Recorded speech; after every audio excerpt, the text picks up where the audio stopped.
नमस्कार, स्वागत है आपका अपना उत्तर प्रदेश में और मैं हूं आपके साथ दुर्गेश पांडे। बुलेटिन की शुरुआत करेंगे इस वक्त की बड़ी खबर से। इस वक्त की बड़ी खबर अमेठी से आ रही है। चलती कार बनी आग का गोला, धू धू कर जली लग्जरी कार, सभी कार सवार बाल बाल बचे। लोगों ने फायर ब्रिगेड को दी सूचना के बाद मौके पर पहुंची फायर ब्रिगेड। आग बुझाए जाने तक कार हो चुकी थी खाक। गौरीगंज कोतवाली क्षेत्र के एंटा गांव के पास का मामला। अमेठी से इस वक्त की बड़ी और अहम खबर हम आप तक पहुंचा रहे हैं। लोगों ने फायर ब्रिगेड को दी सूचना के बाद मौके पर पहुंची फायर ब्रिगेड की टीम। चलती कार बनी आग का गोला, तस्वीरें आप देख सकते हैं। अमेठी की ये तस्वीरें हैं, साफ तौर पर देख सकते हैं कि इस तरीके से लग्जरी कार धू धू कर जल रही है और फायर ब्रिगेड की टीम ने आग पर काबू पाया। लेकिन जब तक आग बुझती तब तक कार जलकर खाक हो चुकी थी। खबर पर ज्यादा जानकारी के साथ हमारे संवाददाता आदित्य तिवारी हमारे साथ जुड़ चुके हैं। जी आदित्य, क्या कुछ अहम जानकारी है खबर को लेकर? आदित्य। दुर्गेश जी, आवाज मिल रही है? जी जी दुर्गेश जी, बताना चाहूंगा अमेठी के गौरीगंज थाना क्षेत्र के ऐठा गांव के पास ये लग्जरी कार धू धू कर जलकर जो है आग के गोले में जो है तब्दील हो जाती है और थोड़ी देर में आग इस गाड़ी पर इतनी हावी होती है कि गाड़ी जलकर खाक हो जाती है। दूसरे बताना चाहूंगा, इस गाड़ी पर जो सवार थे वो आनंद फानंद उतर कर अपनी जान जरूर बचाते हैं, लेकिन आसपास के लोग जो है डरे सहमे और रोड पर काफी देर तक ये जब गाड़ी जलती रहती है तो वहां देखने वाले स्थानीय लोगों ने अपने मोबाइल में इसकी वीडियो बना ली जाती है। बात की जाए तो गाड़ियां जो है वो महंगी गाड़ी थी और सिर्फ डिजायर गाड़ी ये बताई जा रही है जो आग के हवाले हुई है। फायर ब्रिगेड की काफी मशक्कत बाद में जब आग काबू पाया जाता है तो सिर्फ गाड़ी का ढांचा ही नजर आता है, बाकी पूरी गाड़ी जलकर खाक हो जाती है। जी दुर्गेश। शुक्रिया आदित्य, काफी अहम जानकारी आपने हमारे दर्शकों तक पहुंचाई। तो अमेठी में आग का गोला बन गई कार और फिर जलकर खाक हो गई।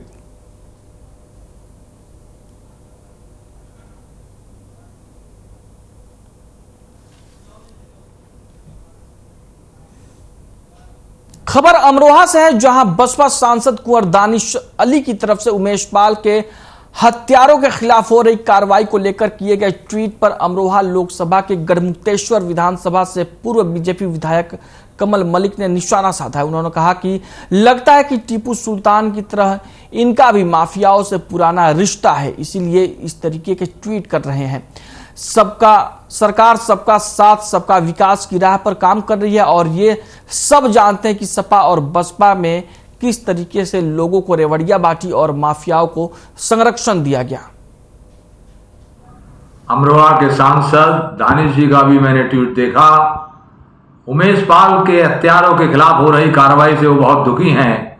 लगता है टीपू सुल्तान की ही तरह इनका उन हत्यारों से भी कोई भावात्मक रिश्ता है। हमारी सरकार ऐसे एक एक अपराधी की टैंटियां पकड़कर बिल से बाहर लाने का काम करेगी, कानून के आधार पर उसके अपराध की सजा उसको दिलवाने का काम करेगी।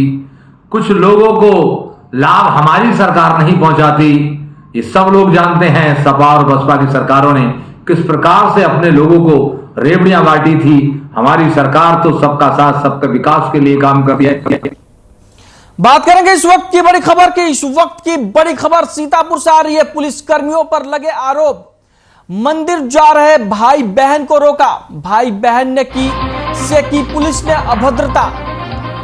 पुलिस कर्मियों ने पीड़ितों से मांगे आधार कार्ड ना दिखाने पर दी गाली, मारे थप्पड़। पीड़ितों ने महोली सीओ सिटी से लगाई गुहार, सीओ सिटी को दिया लिखित शिकायत पत्र। 100 डायल पुलिस कर्मियों पर लगे गंभीर आरोप।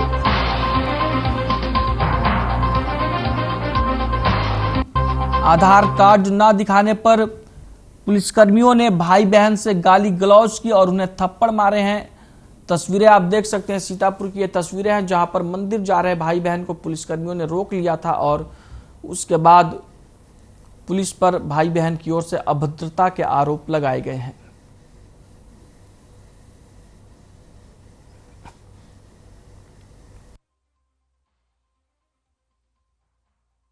मेरा नाम कन्हैया लाल है। मैं चटरा में रहता हूँ। मैं, मेरी बहन, मेरी भतीजी, तीनों लोग मटकारदेवा मंदिर पर दर्शन करने गए थे। वहाँ से नीचे के मेला देख के वापस लौट रहे थे तो अचानक से 100 नंबर वाली गाड़ी खड़ी थी और वहाँ से गुजरे तो उन्होंने हमको रोका और रोक के बोला कि कहाँ, तो हमने कहा मेला देखने आए थे। बोला आधार कार्ड लाओ, तो वहाँ आधार कार्ड था नहीं, तो हमने कहा आधार कार्ड से रहे नहीं, तो गाली दी और नीचे उतरा, मुझे मारने लगे, मेरी बहन को भी मारा और बहुत जा सूचक गाली दी और बोला दोबारा दिखाई पड़ गया तो बना के मार डाली।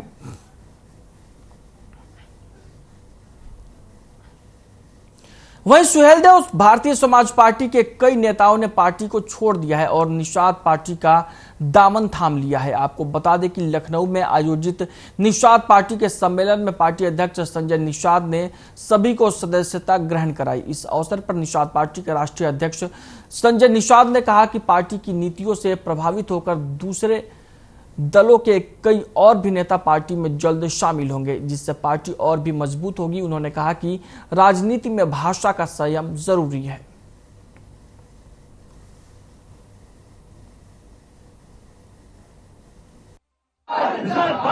बहुत अच्छा दिन है कि हमारी पार्टी में दूसरी पार्टी को हमारी पार्टी की विचारधारा से सहमत होकर, हमारी पार्टी की सफलता को देखकर, हमारे कार्यकर्ताओं की कर्मठता कुशलता को देखकर, हमारे पार्टी के उद्देश्य को देखकर दूसरी पार्टी छोड़कर उनके राष्ट्रीय कमेटी के प्रदेश कमेटी के लोग आ रहे हैं। आज के दिन में दो पार्टी के लोग आए हैं, ऐसा नहीं कहा जा सकता।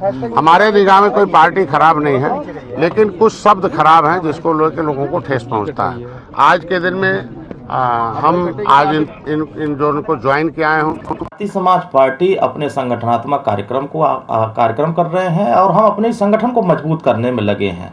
उत्तर प्रदेश में हमने बीजेपी के साथ गठबंधन करके 2017 में भी चुनाव लड़ा है और परिणाम उनको हमने सार्थक दिया है। जिन जिलों में Bharatiya Janata party 1 seat 2 seat जीती थी, उन जिलों में 7-7 सीट 6-6 सीट अकेले जीती थी। लेकिन 2022 में उन सभी सीटों में भारतीय जनता पार्टी को एक भी सीट नसीब नहीं हुआ। तो कहीं न कहीं सुहेलदेव भारतीय समाज पार्टी की ताकत और आकलन हर दलों को है। सुहेलदेव भारतीय समाज पार्टी अपने कार्यक्रम, अपने संगठन और अपने आगामी तैयारी 2024 को लेकर के करें। वहीं पूर्व कैबिनेट मंत्री मुख्तार अब्बास नकवी ने शनिवार को अपने आवास पर होली मिलन समारोह का आयोजन किया। उन्होंने लोगों को रंग गुलाल लगाकर होली के पावन पर्व की बधाई दी और होली मिलन समारोह में कृषि राज्य मंत्री बलदेव सिंह औलख समेत बीजेपी के तमाम दिग्गज नेता भी पहुंचे।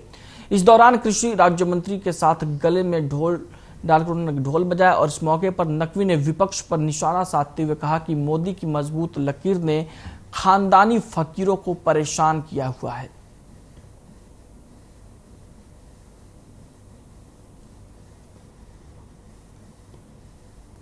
सरकार का एक सशक्त संदेश भी है, सौहार्द का भी संदेश है और हमारे देश की जो पूरी दुनिया में धाग और धमक है वो इसी संस्कार का परिणाम है। हम सब मिल करके एक दूसरे के त्यौहार को मनाते हैं, एक दूसरे के त्यौहार का सम्मान करते हैं। दुनिया में कोई देश ऐसा नहीं है जिसमें कि सभी धर्मों के त्यौहार उस देश में एक साथ मनाए जाते हों। हमारे यहाँ होली भी है, दीपावली भी है, ईद भी है। मित्रों से, सबसे पार्टी के लोगों से, बलदेव जी से कहा कि जब हम क्योंकि यहाँ आए।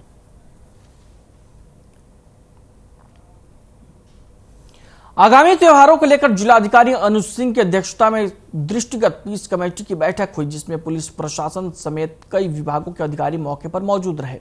इस दौरान जिलाधिकारी ने विभिन्न क्षेत्रों से आए हुए धर्मगुरुओं से अपील की आने वाले दोनों त्योहारों को शांतिपूर्ण ढंग से मनाने की अपील की। साथ ही उन्होंने बताया कि सभी संबंधित अधिकारियों के साथ ही त्योहारों के महत्वपूर्ण बिंदुओं पर चर्चा भी की गई। प्रदेश में साफ सफाई, बिजली और पानी आदि की समस्याओं को दूर करने के निर्देश भी दिए गए और जो भी कमियां रह गई हैं उनको भी दूर करने का प्रयास निरंतर किया जा रहा है।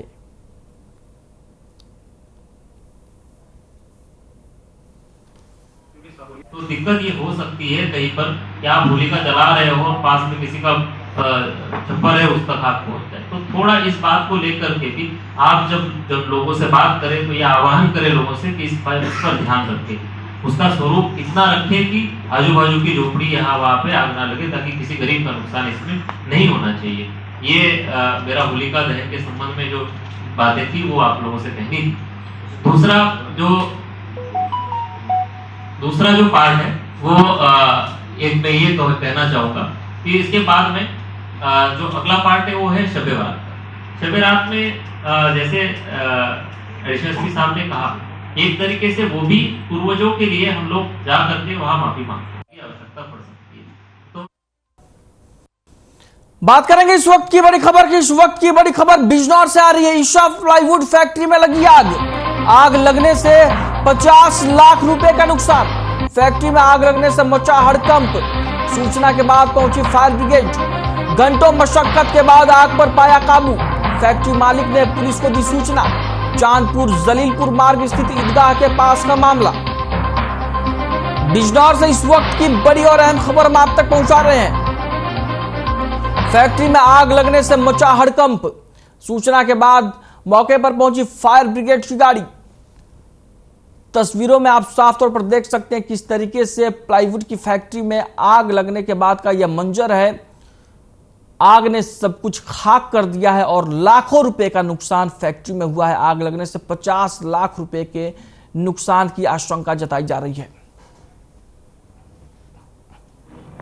मैं यहाँ से गया, बस घर तक पहुँचा जी, पीछे से फोन आ गया कि आग लग गई। चौकीदार को ही छोड़ गया था। चौकीदार उधर पता नहीं कहाँ टहलने चला गया। इतनी देर में ही इतनी बड़ी आग लग गई। अब कैसे लगी ये समझ में नहीं आ रही। नहीं लगती तो थोड़ी बहुत लगती। हमारे पास पानी का बहुत स्टॉक था, तभी इसे कंट्रोल कर लिया। वहीं अमरोहा में होली का त्योहार नजदीक आते ही आबकारी विभाग ने अवैध शराब माफियाओं के खिलाफ कार्रवाई तेज कर दी है। इस दौरान जनपद के हसनपुर तहसील क्षेत्र के अंतर्गत आने वाले सोहरका और विजलपुर में शराब माफियाओं के खिलाफ कार्रवाई करते हुए आबकारी विभाग की टीम ने 1000 लीटर शराब नष्ट किया है और 110 लीटर अवैध शराब बरामद की है। वहीं 5 लोगों को गिरफ्तार कर उन पर मुकदमा भी दर्ज किया गया है और कार्रवाई की जा रही है।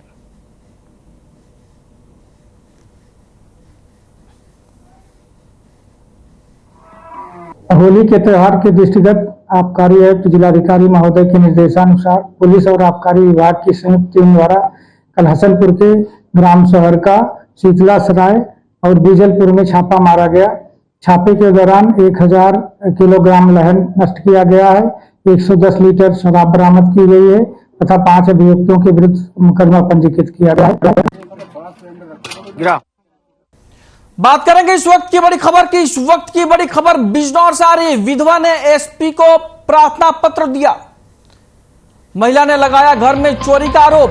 बंद मकान से कीमती सामान नकदी चोरी।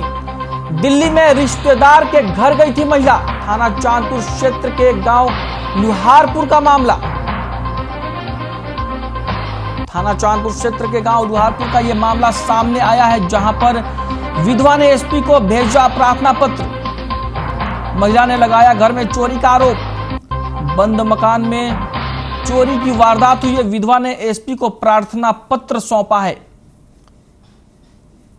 बिजनौर से तस्वीरें आप देख सकते हैं, जहां पर विधवा महिला ने का कहना है कि वो दिल्ली में अपने रिश्तेदार के घर गई थी और तभी पीछे पूरी वारदात हो गई।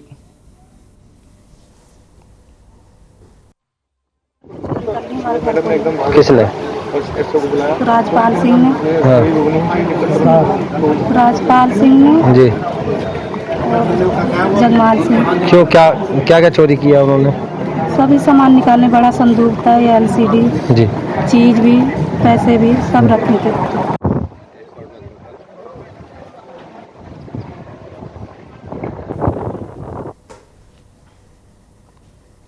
खबर लखनऊ से है, जहां गोमती नगर पुल से युवती ने छलांग लगा दी। रिवर फ्रंट पर गोमती में युवती ने छलांग लगाई। 2 युवक युवती को बचाने के लिए गोमती नदी में कूद गए। हरदोई के निवासी जो ऑटो चालक हैं और सीतापुर निवासी संतोष और गोताखोरों की मदद से युवती को बचाया गया।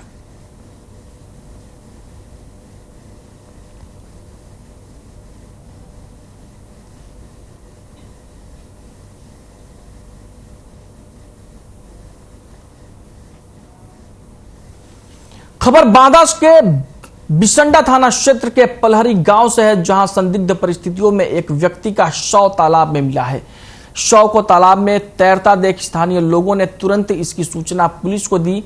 पुलिस ने शव को पोस्टमार्टम के लिए भेजा, जिसके बाद जांच शुरू की गई तो पता चला कि मृतक व्यक्ति अपने दोस्तों के साथ तालाब किनारे शराब पीने के लिए देर शाम गया था। तभी से व्यक्ति घर से लापता हो गया था, जिसके बाद सुबह व्यक्ति का शव तालाब में मिला है। पुलिस अब मृतक के दोनों साथियों की तलाश में जुटी हुई है।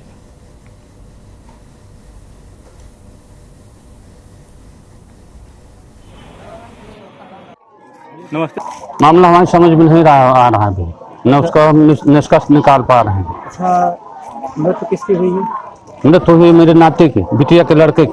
क्या नाम था उनका? देवेंद्र सिंह और गोलू। कहाँ के रहने वाले थे? रहने वाले कैरे के जी।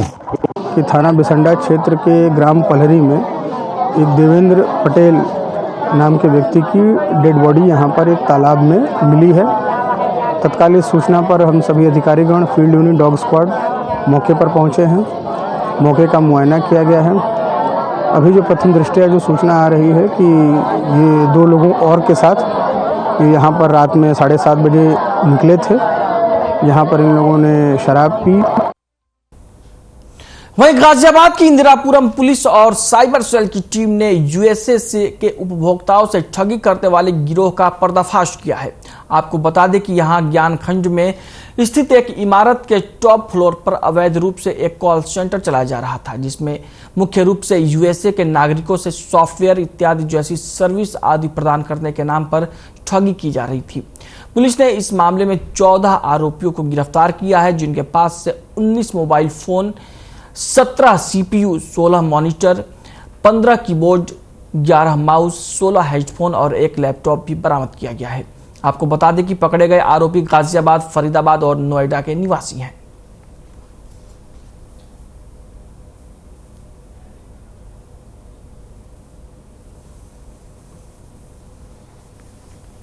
गाजियाबाद में पुलिस ने यूएसए में लोगों से ठगी करने के आरोप में 14 आरोपियों को गिरफ्तार किया है। आपको बता दें कि इन लोगों के पास से भारी मात्रा में mobile phone, CPU, laptop, monitor, दूसरे सामान बरामद किए गए हैं। ये लोग यूएसए के नागरिकों को सर्विस प्रोवाइड करने के नाम पर उनसे ठगी किया करते थे।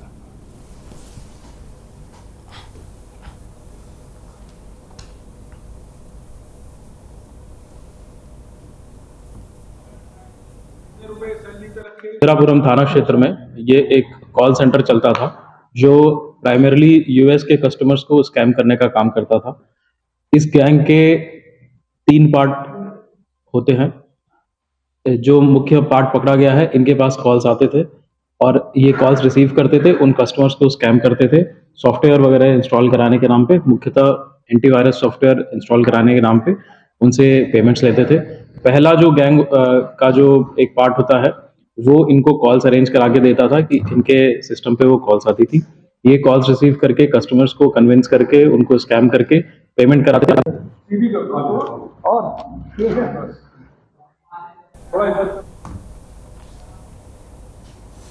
वही खबर अमेठी से है, जहां हर घर नल योजना के जिम्मेदार अधिकारियों की लापरवाही सामने आई है। आपको बता दें कि पाइप लेकर निकली डीसीएम वैन ने कस्बे में लगे तार और खंभे को तोड़ दिया। हालांकि गनीमत रही कि इस हादसे में लोग बाल बाल बच गए। वही मामले की सूचना मिलते ही मौके पर क्षेत्राधिकारी पहुंचे, जहां उन्होंने खंभे और तारों को हटाकर बिजली बहाल कराई।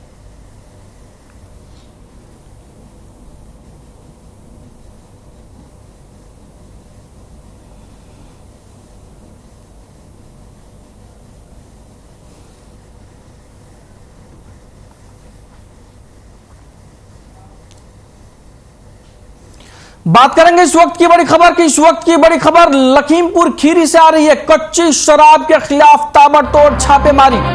लखीमपुर खीरी से इस वक्त की बड़ी और अहम खबर, कच्ची शराब के खिलाफ ताबड़तोड़ छापेमारी। 800 से अधिक अवैध कच्ची शराब बरामद, 14 अवैध शराब भट्टी और उपकरण बरामद। शराब बेचने बनाने वाले 47 आरोपी गिरफ्तार।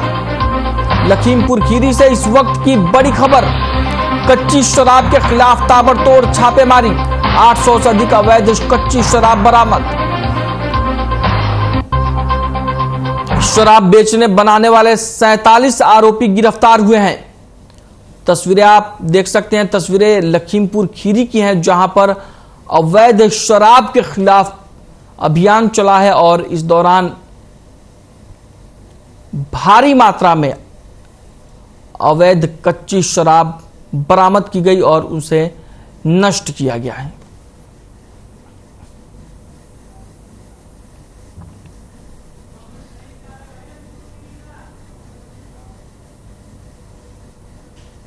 वहीं गाजियाबाद के लोनी में तहसील संपूर्ण समाधान दिवस का आयोजन किया जा रहा है, माफ कीजिएगा किया गया, जिसमें 77 शिकायतें मिली, लेकिन 77 में से महज 5 का ही मौके पर निस्तारण किया जा सका। बता दें कि ज्यादातर शिकायतें जमीन के विवाद से संबंधित थीं, जिनको जल्द निस्तारण के लिए आश्वासन दिया गया है। आपको बता दें कि जिलाधिकारी राकेश कुमार सिंह की अध्यक्षता में विभिन्न विभागों से संबंधित शिकायतें दर्ज कराई गई, जिनमें से कुछ शिकायतों का निराकरण विभागीय अधिकारियों द्वारा मौके पर ही किया गया और बाकी शिकायतों का 5 दिन के अंदर निस्तारण करने के निर्देश दिए गए।